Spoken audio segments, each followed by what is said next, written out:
ఓం శాంతి. బాబా స్వయంగా మనకి చదివించడానికి పిల్లల సమక్షంలో వస్తారు.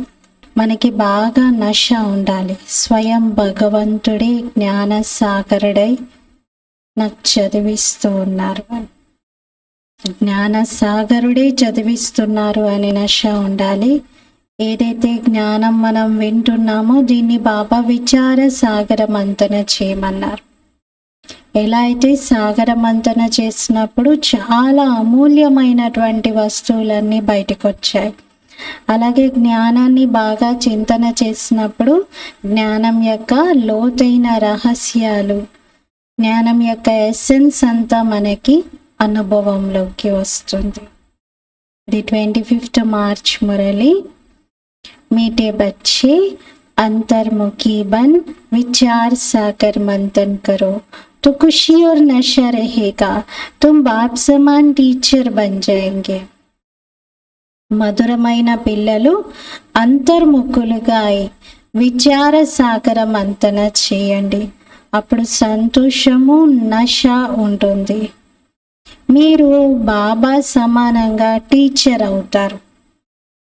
మధురమైన పిల్లలు అంతర్ముఖులుగా అయి విచార సాగర మంతన చేయండి, అప్పుడు మీకు చాలా సంతోషము నశ, ఒక ప్రౌడ్ ఫీలింగ్, ఒక స్వీట్ టెంపర్ మీలో మొదలవుతుంది. మీరు బాబా సమానంగా టీచర్ అవుతారు. మీరు చదువుకుంటూ ఇంకొకరికి చదివించగలుగుతారు. స్కూల్లో తెలివైన విద్యార్థులు ఎవరైతే ఉంటారో వాళ్ళు టీచర్ చెప్పినప్పుడు పాఠం వింటారు, తర్వాత అందరికీ లీడర్ అయిపోయి వాళ్ళే అది ఎక్స్ప్లెయిన్ చేస్తూ ఉంటారు, చెప్తూ ఉంటారు, చదువుకుంటూ చదివిస్తూ ఉంటారు. అలా బాబా అంటున్నారు మీరు కూడా అలా తయారు కాగలుగుతారు. కానీ ఎప్పుడు ముందు అంతర్ముఖిగా అయి బాబా చెప్పే విషయాలపైన చింతన మంతన చేసినప్పుడు. ప్రశ్న, किस आधार पर अंदर की खुशी स्थायी रह सकती है? ఏ ఆధారంతో లోపల ఉన్న సంతోషము స్థిరంగా ఉండగలుగుతుంది? ఏ ఆధారంతో ఆంతరిక సంతోషం స్థిరంగా ఉండగలుగుతుంది? బాబా ఏమన్నారంటే స్థాయి ఖుషి తబ్ రహేగి జబ్ ఔరోं का भी कल्याण कर सबको खुश करेंगे. స్థిరమైన సంతోషం ఎప్పుడు సాధ్యము అంటే ఇతరుల కళ్యాణం చేసి వారిని కూడా సంతోషపెట్టినప్పుడు, అంటే వారు కూడా సంతోషపడినప్పుడు. ఇతరుల కళ్యాణం చేస్తే అందరినీ సంతోషపెడతాం కదా, అప్పుడు మనకి స్థిరమైన సంతోషం ఉంటుంది. దయార్థ హృదయులుగా అయినప్పుడు సంతోషంగా ఉండగలుగుతాం.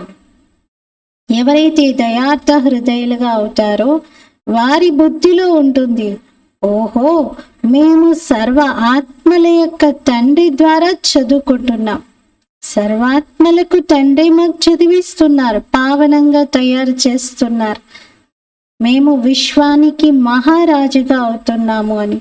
ఇటువంటి సంతోషం యొక్క దానము వారు చేస్తూ ఉంటారు.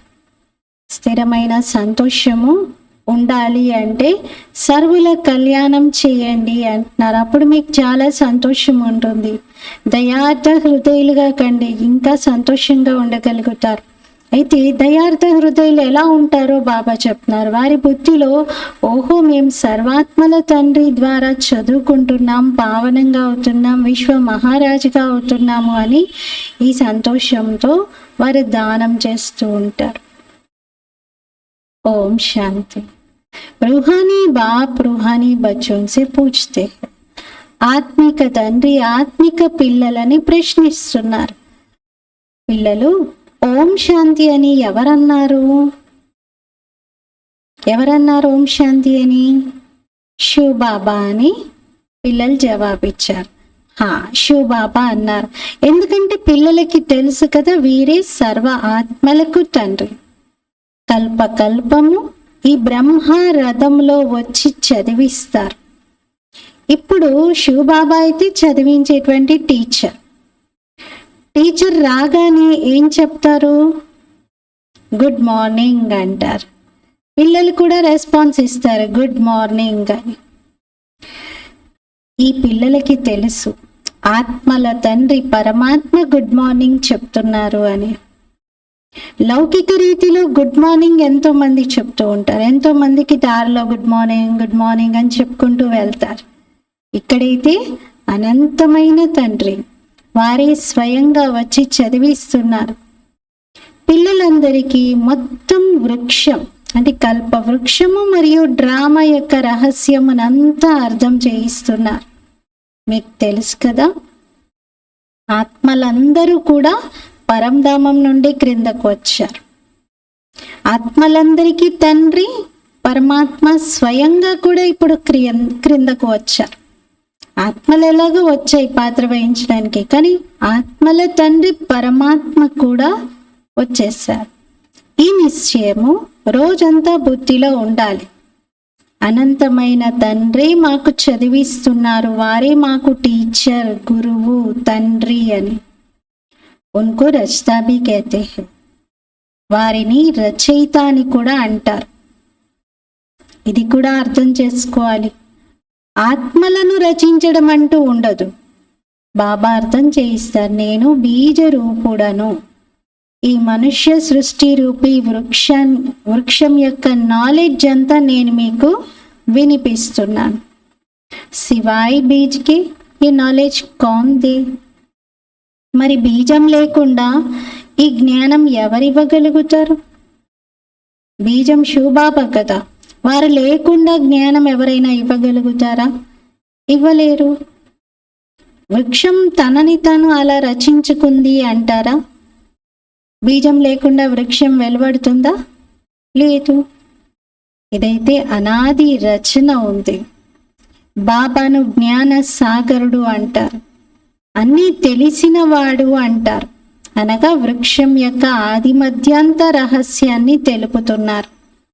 బాబాయే మనుష్య సృష్టి యొక్క బీజ రూపుడు, జ్ఞాన సాగరుడు. వారిలోని మొత్తం నాలెడ్జ్ ఉంది. వారే వచ్చి పిల్లలకి చదివిస్తున్నారు. వారేం చెప్తున్నారు? బాబా అయితే అంటారు, పిల్లలు మీరు అందరినీ అడగండి. మనుషులు శాంతి కావాలి అని కోరుతారు కదా, ఏం శాంతి కావాలి, ఏ శాంతి కావాలని అడుగుతున్నారు వారు? ఎందుకంటే శాంతి కూడా రకరకాలుగా ఉంది కదా. ఎవరు లేనప్పుడు కూడా సైలెన్స్గా ఉంటుంది, దాన్ని కూడా చాలామంది ఎంత పీస్ఫుల్గా ఉంది అంటారు. కానీ కొందరికి ఆ ఒంటరితనం భయాన్ని కలిగిస్తూ ఉంటుంది. నేను ఒంటరిగా ఉండలేను, అలా ఎవరూ లేకుండా ఉండలేను అంటారు. మరి శాంతిలో భయం ఉంటుందా? ఉండదు కదా. మరి శాంతి అంటే ఏ శాంతి కావాలని అడుగుతున్నారు? శాంతి అయితే శాంతి సాగరుడైన పరమాత్ముడే స్థాపించగలుగుతారు. వహ శాంతి సుఖ और ज्ञान का सागर है. వారు శాంతి, సుఖము, జ్ఞాన సాగరుడు. కౌన్సా జ్ఞాన్? ఎటువంటి జ్ఞానం మరి? సృష్టి ఆది మధ్యాంతం యొక్క జ్ఞానం. వాళ్ళైతే జ్ఞానాన్ని శాస్త్రాల్లో ఉన్నదిగానే భావిస్తారు. ఇక్కడైతే అలా శాస్త్రాలు వినిపించేవారు ఎంతో మంది ఉన్నారు. అనంతమైన తండ్రి స్వయంగా వచ్చి పరిచయం ఇస్తున్నారు. సృష్టి యొక్క ఆది మధ్యాంత జ్ఞానాన్ని ఇస్తూ ఉన్నారు. ఇది కూడా మీకు అర్థమవుతుంది కదా. బాబా రావడంతోనే శాంతి స్థాపన చేస్తారు. మరి పరంధామంలో శాంతిధామం అంటాం కదా, అక్కడ అందరూ శాంతిగా ఉంటారు అనే విషయం కూడా ఎవరికీ తెలియదు. శాంతి ఎలా స్థాపించాలి, శాంతి ఎలా ఏర్పడుతుంది అని అంటారు. నిజంగా ఒకప్పుడు ఈ భూమిపైన శాంతి, సుఖము ఉండేవి కాబట్టే మళ్ళీ అంతే విశ్వాసంతో అందరూ శాంతి కావాలని కోరుతున్నారు. అంటే రామరాజ్యంలో శాంతి బాగా ఉండేది అని మహిమ చేశారు కదా. మరి ఆ రామరాజ్యం ఎప్పుడు ఉండేది? ఈ విషయాలు ఎవరికీ తెలియదు. బాబాకు తెలుసు, ఇంతమంది ఆత్మలు ఉన్నారు, నేను వీళ్ళందరికీ తండ్రిని అని. ఈ విధంగా ఇంకెవరు చెప్పలేరు. ఈ సమయంలో సృష్టిలో మ్యాక్సిమం ఆత్మలు వచ్చేసాయి. మరి వీళ్ళందరికీ నేనే తండ్రిని అని ఎవరైనా చెప్పగలుగుతారా? అలా భగవంతుడు తప్ప ఎవరూ చెప్పలేరు. మొదట శాంతిధామంలో ఉండేది ఆత్మలందరూ, తర్వాత సుఖధామంలోకి వచ్చారు. తర్వాత సుఖధామమే దుఃఖధామంగా మారింది. సుఖ దుఃఖాల ఆట ఎలా తయారయ్యిందో ఇది ఎవరికీ తెలియదు. ఊరికే అలా చెప్పేస్తారు. ఇది ఆవగమనం యొక్క చక్రము. అంటే దీంట్లో రావడం, వెళ్ళడం, జన్మించటం, మరణించటం, ఈ చక్రంలో తిరగవలసి వస్తుంది అంటారు. ఇప్పుడు పిల్లలైన మీ బుద్ధిలో ఉంది, ఆత్మలందరికీ తండ్రి ఒక్కరే, వారే శివబాబా. వారు మనందరికీ జ్ఞానాన్ని వినిపిస్తూ ఉన్నారు. వారే స్వయంగా వచ్చి స్వర్గ రాజ్య స్థాపన చేస్తూ ఉన్నారు, మనకి చదివిస్తున్నారు. कहते हैं बच्चे तुम ही देवता थे.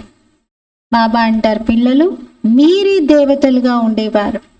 ఇంకెవరు కూడా ఈ విధంగా అయితే చెప్పలేరు కదా. సర్వ ఆత్మలకు తండ్రి బాబా స్వయంగా మనకి చదివిస్తున్నారు. మరి ఇది అనంతమైన నాటకం. ఈ నాటకాన్ని లక్షల సంవత్సరాలైంది అని చెప్పేస్తారు. మీరేమో 5000 సంవత్సరాల ఆట అంటారు. ఇప్పుడు మీరు తెలుసుకున్నారు, శాంతి కూడా 2 రకాలుగా ఉంటుంది. ఒకటేమో శాంతిధామం, మరొకటేమో సుఖధామం. ఇక్కడ మీరు పిల్లలు, మీ బుద్ధిలో ఉంది, సర్వాత్మల తండ్రి శివబాబా మాకు చదివిస్తున్నారు, పరంధామం ఇంటికి తీసుకెళ్తున్నారు. అక్కడ సంపూర్ణ శాంతి, శరీరం కూడా లేదు, ఎటువంటి బంధనము లేదు, ఎటువంటి ఆలోచనలు కూడా లేవు. అక్కడ అంత శాంతిగా ఆత్మ అక్కడ ఉంటుంది. అది ఇల్లు. తర్వాత రంగస్థలం పైకి వస్తుంది, శరీరాన్ని ధరిస్తుంది, పాత్ర మొదలు పెడుతుంది. కానీ అక్కడ కూడా ఆత్మకి ఎలాంటి కర్మబంధనం లేదు. ఆలోచనలు చేస్తుంది ఆత్మ, కానీ దేంట్లో చిక్కుకోవట్లేదు. అకర్మలు జరుగుతున్నాయి, అందుకని అక్కడ కూడా శాంతి.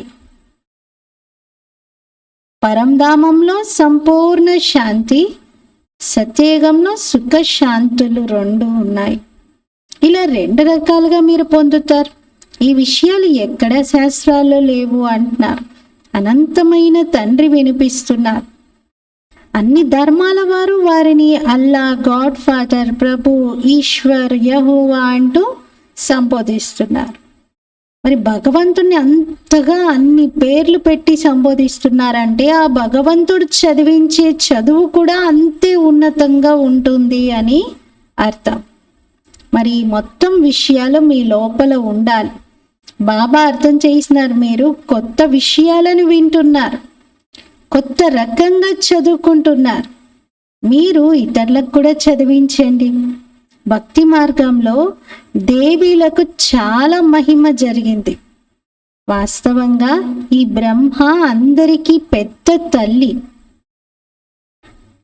వీరిని కేవలం పిత అంటారు, శివబాబాని పరం పిత అంటారు. కానీ బ్రహ్మని ప్రజాపితతో పాటు బడి మా అని కూడా అంటారు. పెద్ద తల్లి కూడా మాతృ పిత అంటారు వీరిని. మరి ఈ మాత ద్వారా తండ్రి మిమ్మల్ని అడాప్ట్ చేసుకున్నారు. పిల్లలు పిల్లలు అని అంటున్నారు. బాబా చెప్తున్నారు, నేను ప్రతి 5000 సంవత్సరాల తర్వాత మీకు ఈ జ్ఞానాన్ని వినిపిస్తాను. ఈ చక్రమంతా మీ బుద్ధిలో ఉంది. మీరు ఒక్కొక్క అక్షరము కొత్తగా వింటున్నారు. జ్ఞానసాగరుడు బాబా ఆత్మిక జ్ఞానాన్ని వినిపిస్తున్నారు. ఆత్మ రూహ్ బాప్ హీ జ్ఞాన్ కా సాగర్ హై. ఆత్మిక తండ్రి రూహ్ బాప్ అంటున్నారు. ఆత్మిక తండ్రి జ్ఞాన సాగరుడు. ఆత్మని అంటుంది బాబా అని. పిల్లలందరూ మంచి రీతిగా ఈ విషయాల్ని బుద్ధిలో ధారణ చేయాలి. అంతర్ముఖులుగా అయి ఇటువంటి విషయాలను విచార సాగర మంతన చేస్తే ఆ సంతోషము, నశ ఉంటుంది. అందరికీ పెద్ద టీచర్ అయితే శివబాబా. వారు మళ్ళీ మనందరికీ చదివిస్తూ ఉన్నారు. మనల్ని కూడా తన సమానంగా టీచర్గా చేస్తున్నారు. మరి ఇక్కడ టీచర్లలో నెంబర్ వారీగా ఉన్నారు. బాబాకు తెలుసు ఫలానా పిల్లలు చాలా బాగా చదివిస్తారు అని, అందరూ వారిని చూసి సంతోషపడుతూ ఉంటారు అని. कहते हैं ऐसे बाबा के पास हमको भी जल्दी ले चलो जिसने तुम ऐसा వారిని చూసినప్పుడు వినేవాళ్ళు, అలాంటి బాబా దగ్గరికి మమ్మల్ని కూడా తీసుకెళ్ళండి, మిమ్మల్ని ఇంత బాగా తయారు చేసిన ఆ బాబాను మేము చూడాలనుకుంటున్నాము అని అంటారు. బాబా చెప్తారు, వీరి అనేక జన్మల అంతిమ జన్మలో నేను ప్రవేశించి మీకు చదివిస్తున్నాను. అనంతమైన తండ్రి కదా మనకు చదివిస్తున్నది. ఉన్కే హీ భక్తి మార్గమే కితనే నామ్ హే. భక్తి మార్గంలో వారికే ఎన్ని పేర్లున్నాయి. ఒకరు పరమాత్మ అంటే ఒకరు రాముడని, ఒకరు ప్రభు అని, ఒకరు అల్లా అని, ఒకరు కృష్ణ అని, ఎన్ని రకాలుగా పిలుస్తున్నారు. ఒకరే టీచర్ కానీ పేర్లు చూడండి ఎన్ని పెట్టేశారు. టీచర్ అయితే ఒక్కరే, మరి ఒకటే పేరు ఉండాలి కదా, కానీ అనేక పేర్లు ఎందుకు పెట్టారు? లెక్కలేనని భాషలు ఉన్నాయి కదా, మరి కొందరు ఖుదా అంటే కొందరు గాడ్ అని, ఒక్కొక్కరు ఒక్కొక్క విధంగా సంబోధిస్తారు. స్వయం అర్థం చేసుకుంటున్నారు కదా. శివ్ బాబా వచ్చారు పిల్లలకి చదివించడానికి. బాబా కూడా అనుకుంటారు, నేను నా పిల్లలకి చదివిస్తూ ఉన్నాను. ఎప్పుడైతే చదువుకొని దేవతగా అవుతామో అప్పుడు వినాశనం అవుతుంది. ఇప్పుడు ఇది పాత ప్రపంచం, దీన్ని మరి కొత్తదిగా చేసేదెలా? బాబా అంటారు, నాదే పాత్ర, నేను డ్రామాకు వశమై ఉన్నాను. ఇది కూడా మీకు తెలుసు కదా, భక్తి విస్తారం ఎంత ఉందో చూడండి. ఇది ఆట, అర్థకల్పం భక్తిలో మీరుంటారు. బాబా వచ్చారు, మనకి చదివించేవారు బాబాయే. వారే శాంతిని స్థాపన చేసేటువంటి వారు. ఈ లక్ష్మీనారాయణుల రాజ్యం ఉన్నప్పుడు చాలా శాంతి ఉండేది, ఇక్కడంతా అశాంతి ఉంది. బాబా అయితే ఒక్కరే, ఆత్మలు ఎంతమంది ఉన్నారు. వండర్ఫుల్ ఆట కదా. బాబా సర్వ ఆత్మల తండ్రి, వారే చదివిస్తూ ఉన్నారు. మరి ఎంత సంతోషం కలగాలి. ఇప్పుడు మీరు అర్థం చేసుకుంటున్నారు, గోప గోపికలుగా ఉన్నది కూడా మనమే. మనమే గోప గోపికలము. గోపి వల్లభుడు శివబాబా. కేవలం ఆత్మలను గోప గోపికలు అని అనట్లేదు, శరీరాలు కూడా ఉన్నాయి. ఆత్మలను మాత్రమే అనట్లేదు, శరీరంతో సహా. అప్పుడే గోప గోపికలు అంటారు కదా, సోదరి సోదరులు అని అంటారు. గోపి వల్లభుడైన శివబాబాకు మీరందరూ పిల్లలు. గోప గోపికలనే అక్షరము ఎంత మధురమైనది అంటున్నారు. గాయనం ఉంది కదా, అచ్చతం కేశవం గోపి వల్లభం జానకీనాథం అని పాట పాడతారు. ఈ మహిమ ఈ సమయానిదే అంటున్నారు. కానీ దీనిని తెలుసుకోని కారణంగా అన్ని విషయాలు కూడా ఇంకా ఒక్క బాబాకే జోడించేశారు. గుడు గుడిదాని బనాది హే. బాబా అన్నారు, ఈ విషయాలు తెలుసుకొని కారణంగా అన్నిటినీ కలిపేశారు. మామూలుగా కలెగూరగంప అంటారు, అంటే అన్ని కలిపేసి చిక్కుముడిలాగా పెట్టేశారు. అందులో ఏది వెతికినా దొరకదు, ఏది తీసినా కూడా అంత మిక్సప్ అయిపోయి ఉంటుంది. ఈ తండ్రి స్వయంగా కూర్చొని వరల్డ్ హిస్టరీ జాగ్రఫీని వినిపిస్తున్నారు. వారైతే కేవలం ఈ ఖండాల గురించి తెలుసుకున్నారు, సత్యుగం గురించి వారికి తెలియదు. ఏ హిస్టరీ పుస్తకంలో అయినా సత్యుగం గురించి ఉందా? లేదు. ఎంతకాలం వారి రాజ్యం నడిచిందో కూడా తెలీదు. ఇవన్నీ బాబా చెప్తున్నారు. కల్పమాయుషు లక్షల సంవత్సరాలని రాయడమే తప్పు. పూర్తి ఘోరమైన అంధకారంలో ఉన్నారు. ఇప్పుడు బాబా వచ్చి మీకు సృష్టి చక్రం యొక్క జ్ఞానాన్ని వినిపిస్తున్నారు. దీనిని తెలుసుకోవడంతో మీరు త్రికాలదర్శి, త్రినేత్రిగా అవుతారు. ఇది చదువు. బాబా స్వయంగా చెప్తున్నారు, నేను కల్పం యొక్క సంగమ యుగంలో వచ్చి మిమ్మల్ని పురుషోత్తమంగా తయారు చేస్తున్నాను. నంబర్ వారీగా మీరే అలా తయారవుతారు. చదువుతోనే మీకు ఒక పదవి లభిస్తుంది. మీకు తెలుసు, మీరు అనంతమైన తండ్రి ద్వారా చదువుకుంటున్నారు. వారైతే పరమాత్ముడు నామరూపాలకు అతీతుడు, రాయిలో రప్పలో ఉన్నాడు అని అంటారు, ఏవేవో చెప్పేస్తారు. దేవీలకు కూడా ఎన్ని భుజాలని ఇచ్చేశారు, రావణుడికి 10 తలలని ఇస్తారు. మరి పిల్లలకి హృదయంలో రావాలి, సర్వ ఆత్మల తండ్రి బాబా స్వయంగా మాకు చదివిస్తున్నారు, పావనంగా చేస్తున్నారు అని. అప్పుడు లోపల మీకు ఎంత సంతోషం కలుగుతుంది. కానీ ఆ సంతోషం ఎప్పుడు ఉంటుంది అంటే ఇతరుల కళ్యాణం కూడా చేసి అందరినీ సంతోషపెట్టినప్పుడు, దయార్థ హృదయులుగా అయినప్పుడు, ఓహో బాబా మమ్మల్ని విశ్వ మహారాజుగా తయారు చేస్తున్నారు, రాజా రాణి ప్రజ అందరూ కూడా మరి తయారవ్వాలి కదా.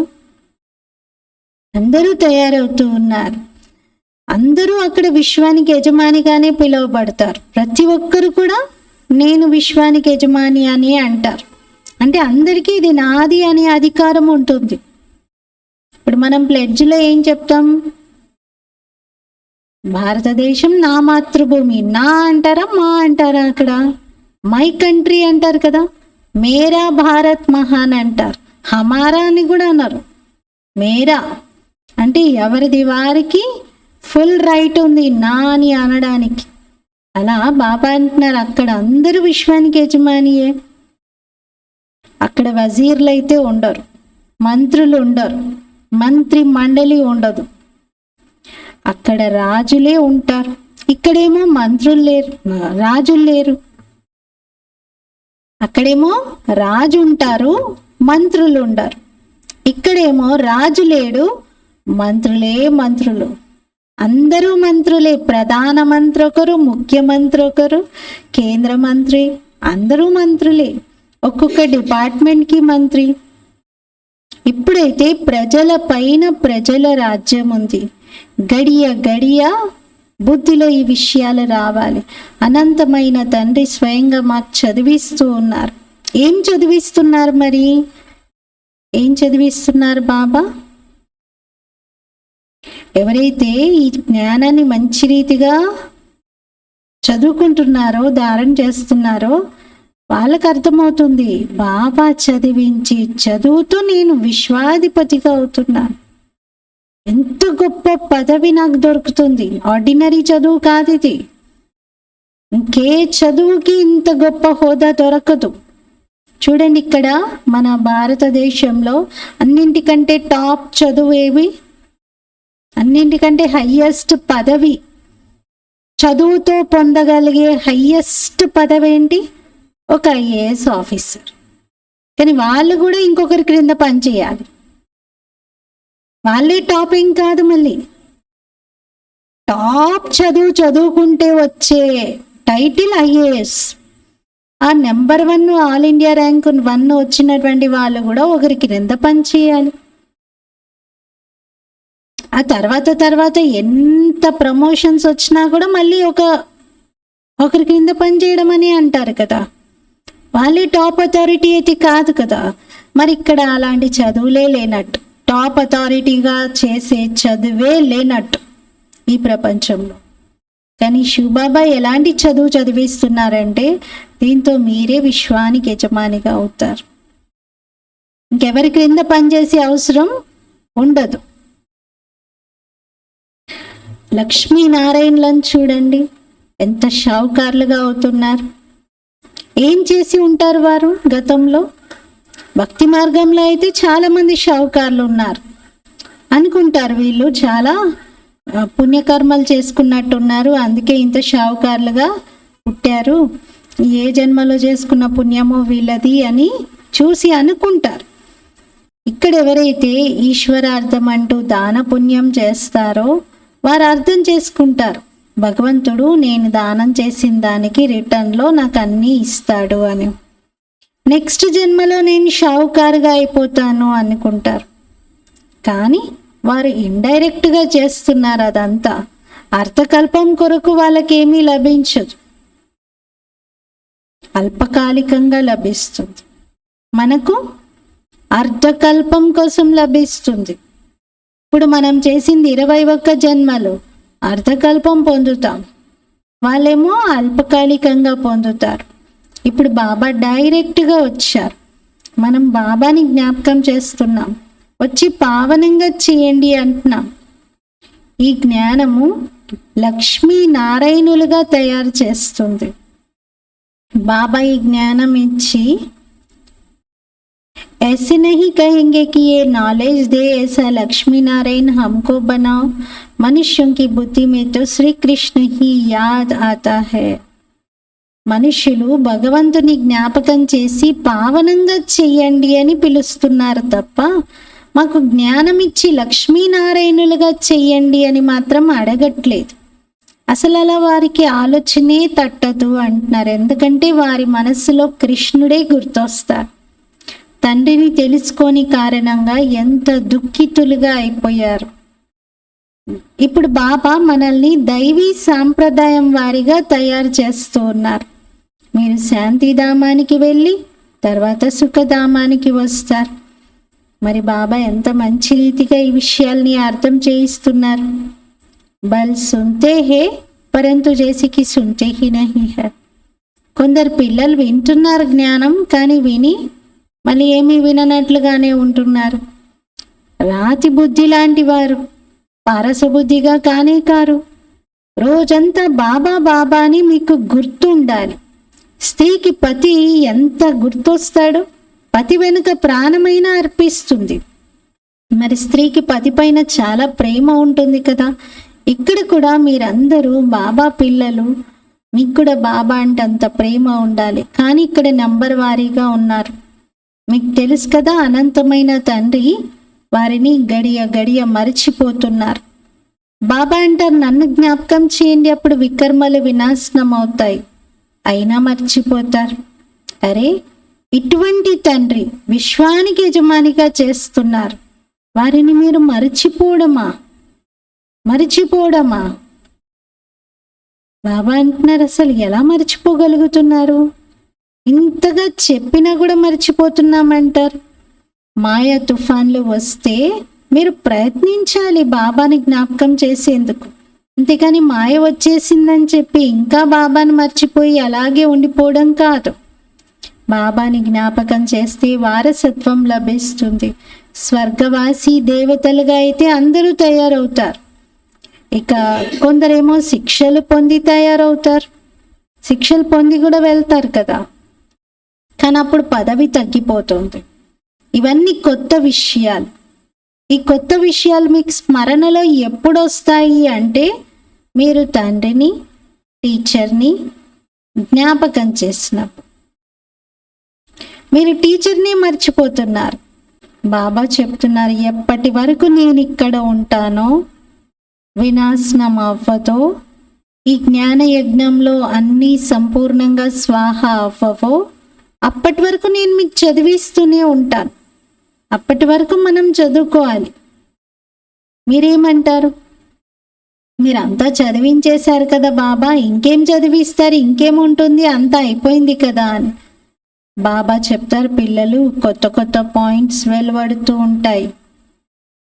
మీరు విని చాలా సంతోషపడతారు. మరి మంచి రీతిగా చదువుకోండి. సుధాముడి సమానంగా ఏదైతే మీ దగ్గర ఉందో దాన్ని ట్రాన్స్ఫర్ చేసేసుకోండి. అలా పిల్లలు చేస్తూ ఉంటారు కూడా. మీ దగ్గర ఉన్నటువంటిది మీరు ట్రాన్స్ఫర్ చేసుకోండి. ఇది కూడా చాలా పెద్ద వ్యాపారం. చేస్తున్నారా బాబాతో ఈ వ్యాపారం? బాబా అంటారు, ఇప్పుడు మీరు 1 పెట్టండి, నేను 100 రెట్లు రిటర్న్ ఇస్తాను. ఇప్పుడు మీరు డైరెక్ట్గా నా కోసం చెయ్యండి, నన్ను మీ వారసునిగా చేసుకోండి అంటారు. మీ పిల్లల కోసం నెలకి ఎన్నో ఖర్చులు చేస్తారు కదా, మరి బాబాకు కూడా బాబా అంటారు, వాటా తీయండి. ఎంత సంపాదిస్తున్నారు మీరు? మరి బాబా యజ్ఞాన్ని కూడా చూసుకోవాలి కదా. కొంతనైనా సరే ధర్మావు అంటూ ధర్మాదాయం అని చెప్పేసి తీస్తారు వ్యాపారస్తులు. కంపల్సరీ కొంచెం ఆదాయంలో వచ్చినటువంటి దాన్ని ధర్మ కార్యాలకి ఖర్చు పెట్టడానికి పక్కన పెడతారు. ప్రతి నెల కొంత ఫిక్స్డ్గా పక్కన పెట్టేసుకుంటారు. దాన్ని ఏమీ చేయలేకపోతే వెళ్ళి హుండీలో అయినా వేస్తారు, లేకపోతే గుడికి ఏదో ఒక రకంగా ఇవ్వడము, ఇంకే రకంగా అయినా ధర్మ కార్యాల కోసమే ఖర్చు పెడతారు. మరి బాబా అన్నారు, ఇప్పుడైతే మీరు డైరెక్ట్గా నేను వచ్చినప్పుడు నా కార్యంలో నా కోసం మీరు అదంతా ఉపయోగించండి. ఇండైరెక్ట్గా చేయడం వలన ఒక జన్మకే ఫలం, కానీ డైరెక్ట్గా చేస్తే అనేక జన్మలు ఫలం పొందుతారు. అందుకే బాబా అన్నారు, సుధాముడు ఎలా అయితే డైరెక్ట్గా కృష్ణుడికే ఇచ్చేసాడు, తన దగ్గర ఉన్నదే పిడికాడు, ఆ ఉన్నది కాస్త మొత్తం ఇచ్చేసాడు. ఇవ్వడంతో రిటర్న్ ఎంత పొందాడు? బాబా వ్యాపారంలో చాలా విశాల హృదయులుగా ఉండేవారు. 1 రూపాయిలో 1 అనా ధర్మాదాయం కోసం తీసేవారంట. రూపాయికి 1 అనా, రూపాయికి నార్మల్గా అయితే 16 అనాలు కదా, కానీ బ్రహ్మ బాబా లౌకికంలో 1 రూపాయి సంపాదిస్తే 1 అనా పక్కన పెట్టేవారంట. ఆ అనా దేనికోసం? ధర్మ కార్యానికి ఖర్చు పెట్టడానికి అని. నష్టం వచ్చేదంట ఒక్కోసారి, ఎందుకంటే మరి మొట్టమొదట తినే అలా సంకల్పం చేసి మరి పక్కన పెడుతూ ఉన్నారు కదా, కాబట్టి నష్టం జరిగినా సరే మళ్ళీ దాన్ని పూడ్చాలి కదా, పూడ్చడానికి కూడా తనే బాధ్యత తీసుకునేటువంటి వారంట. అనేకుల కళ్యాణం జరుగుతూ ఉండేది, కానీ అదంతా భక్తి మార్గం అంటున్నారు. బ్రహ్మ బాబాకి దానం చేసేటువంటి అలవాటు ఉండేది కదా, ఏం జరిగినా పర్వాలేదు దానం చేయాల్సిందే, అలా కళ్ళు మూసుకొని ఎంత వస్తే అంత ఇస్తూ ఉండేవారు. మరి నంబర్ 1 విశ్వ రాజ్యాధికారిగా అవుతున్నారు. అదంతా భక్తి మార్గంలో అలా చేశాను అంటున్నారు. ఇక్కడైతే శివబాబా రాగానే మొత్తం శివబాబాకి సమర్పించారు. ఇంకా తనదంటూ ఇంకా చేయడానికి కూడా ఏమీ లేదు, మొత్తం ఇచ్చేశారు. బాబా ఏ సబ్ కుచ్ లో, బాబా ఇదంతా తీసుకోండి అని ఇచ్చేశారు. బాబా అంటారు, మిమ్మల్ని నేను విశ్వానికి యజమానిగా చేస్తూ ఉన్నాను. వినాశనం సాక్షాత్కారం, చతుర్భుజ విష్ణువు యొక్క సాక్షాత్కారము జరిగింది బ్రహ్మ బాబాకి. ఆ సమయంలో నశ ఎక్కిపోయింది. ఇంకా నేను చతుర్భుజ విష్ణువుగా తత్వం వరదానం పొందాను, ఇంకా నేను విశ్వాధిపతిగా అవుతున్నాను అని శివబాబా ప్రవేశించారు. వినాశనం చూశారు, మొత్తం అంతా కళ్ళ ముందే సమాప్తమైపోతుంది అని అర్థమైంది. ఇంక ఈ వ్యాపారం నేనేం చేసుకుంటాను, ఇంకా నేను చేయలేను అని వ్యాపారం అంతా వదిలిపెట్టేశారు. పార్ట్నర్స్కి చెప్పేశారు, ఇంకా నా వాటా ఏది ఉంటుంది ఇచ్చేసేయండి, నేనేం లెక్కలు చూడను, నాది ఎంత వస్తుందో అంత మీరే ఇచ్చేసేయండి అన్నారు. వాళ్ళు చాలా బ్రతిమిలాడారంట. మీరు అలా మానుకుంటే ఎలా, మీ పేరుతో చాలా మన వ్యాపారానికి బాగా మేలు జరుగుతుంది, మీరు మానుకుంటే ఎలా అని. అయినా బ్రహ్మ బాబా ఇది గాడిద మోత నాకొద్దు అని చెప్పేసి వదులుకున్నారు. నాకు రాజాయి లభిస్తుంటే గదాయి నేనేం చేసుకుంటాను అని మనసులో నశ పెరిగింది. ఇప్పుడు బాబా అర్థం చేయిస్తున్నారు, మొత్తం పాత ప్రపంచమంతా వినాశనం అయ్యేది ఉంది. మీరు కుంభకర్ణులను నిద్ర నుండి మేలుకొల్పే పురుషార్థం ఎంత చేస్తూ ఉన్నారు, అయినా కూడా కొందరు మేలుకోరు. పిల్లలు ఒక్క తండ్రినే జ్ఞాపకం చేయాలి, అన్నీ బాబాకి ఇచ్చేసేయాలి. సబ్ కుచ్ బాప్ కో దే దియా తో జరూర్ ఏక్ బాప్ హీ యాద్ ఆయేగా. అన్నీ బాబాకి ఇచ్చేస్తే ఎవరు గుర్తొస్తారు? బాబానే గుర్తొస్తారు. మన వస్తువులు ఎక్కడుంటే మనసు కూడా అక్కడికే వెళ్తుంది, మనది ఎక్కడికి వెళ్తే మనం అక్కడికే వెళ్తాం. మీరు అధికంగా బాబాని జ్ఞాపకం చేయగలుగుతారు.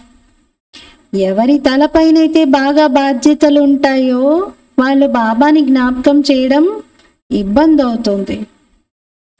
బ్రహ్మ బాబాకు చూడండి ఎన్ని బాధ్యతలు ఉన్నాయి, ఎన్ని రకాల బంధనాల సమాచారాలు వస్తూ ఉంటాయి పిల్లలవి.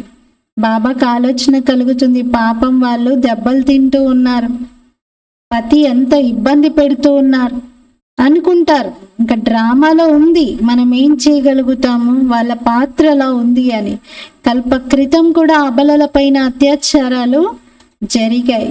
కొత్త ప్రపంచ స్థాపన జరుగుతుంది. బాబా అయితే అంటారు, అనేక జన్మల అంతిమ జన్మలో ఇతడి అంతిమ సమయంలో నేను ప్రవేశించాను.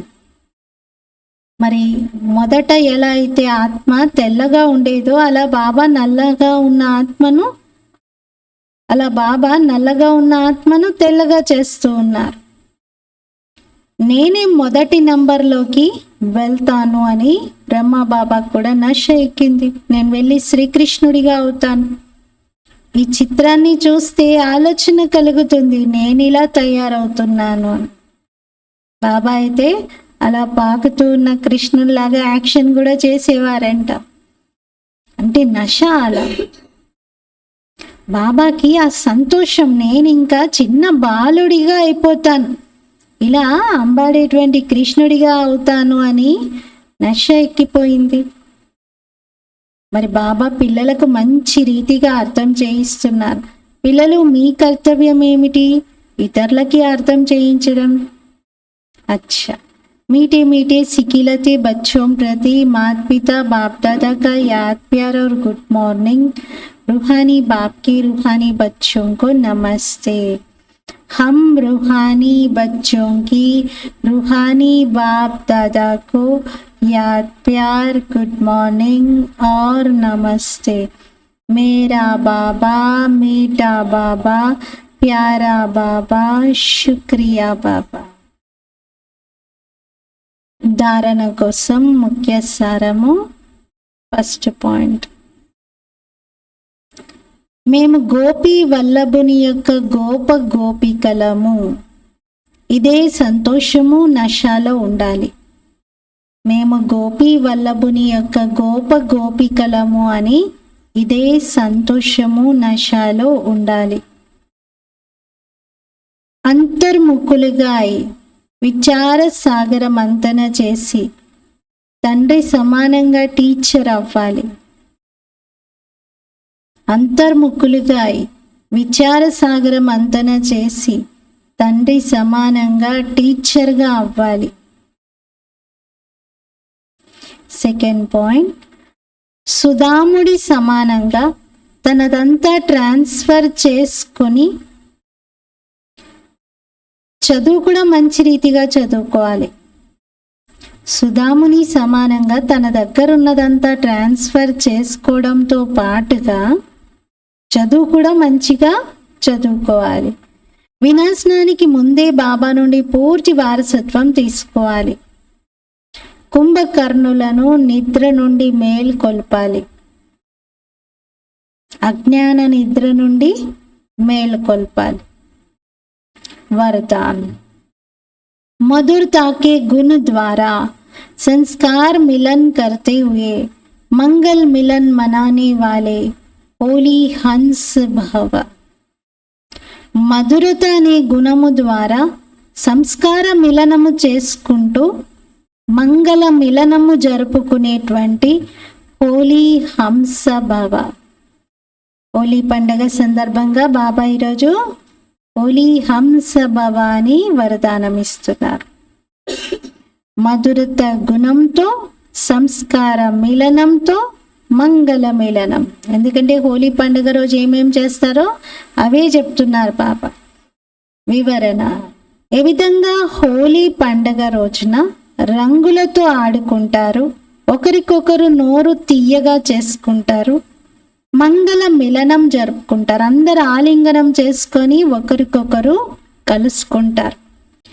ఎప్పుడైతే మీరు హోలీ హంసలైన పిల్లలు ఒకరికొకరు ఆత్మీయత అనే సాంగత్యపు రంగును వేసి మధురత అనే మిఠాయిని తినిపిస్తారో, మీ నయనాలతో, మీ నోటితో, నడవడికతో మధురతను ప్రత్యక్ష రూపంలో చూపిస్తారో అప్పుడు మంగళ మిలనము అనగా సంస్కార మిలనము జరుగుతుంది.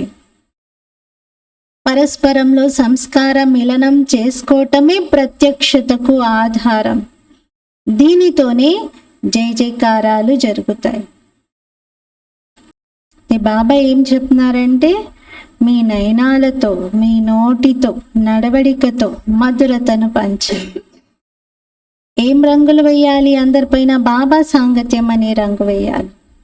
అంటే అందరికీ బాబాను పరిచయం చేయిస్తూ ఉండాలి, బాబాతో కనెక్ట్ చేయాలి, బాబా రంగు వాళ్ళకు అంటించాలి. మన రంగు ఒకవేళ అంటించాలి అనిపిస్తే ఆత్మీయత రంగు వేయాలి. సంస్కారాలని కలుపుకోవాలి. సంస్కారాలని కలుపుకోవడమే ఏంటి? హక్ చేసుకోవడం, ఆలింగనం చేసుకోవడం. స్లోగన్: విదేహిగా ఉండే అభ్యాసం చేయండి. ఈ అభ్యాసమే అకస్మాత్తు పరీక్షల్లో పాస్ చేయిస్తుంది. విదేహిగా ఉండే అభ్యాసం చేయండి. ఈ అభ్యాసమే అకస్మాత్తుగా వచ్చే పరీక్షల్లో పాస్ చేయిస్తుంది. అంటే దేహంలో ఉంటూ దేహానికి అతీతంగా ఉండే అభ్యాసం. దేహంలోనే ఉండి కూడా కంప్లీట్ డిటాచ్డ్గా ఉండే అభ్యాసం. ఇలా ప్రాక్టీస్ బాగా చేస్తే, ఒక సెకండ్లో దేహానికి అతీతంగా అయ్యే అభ్యాసం చేస్తే అంతిమంలో ఏ పరీక్షలో అయినా మనం పాస్ కాగలుగుతాం. ఈరోజు స్వమానం: నేనాత్మను, హోలీ హంసను. నేనాత్మను, హోలీ హంసను. అందరికీ హోలీ పండగ యొక్క శుభాకాంక్ష. ఈ రోజంతా మనము బాబా సాంగత్యపు రంగులో ఉంటూ అందరికీ ఆత్మీయత రంగులను పంచుతూ, మధురత యొక్క మిఠాయిని తినిపిస్తూ, అందరితో సంస్కారాలను కలుపుకొని అందరినీ ఆత్మీయంగా కలుగుతాం. అటువంటి హోలీని జరుపుకుందాం. ఓం శాంతి.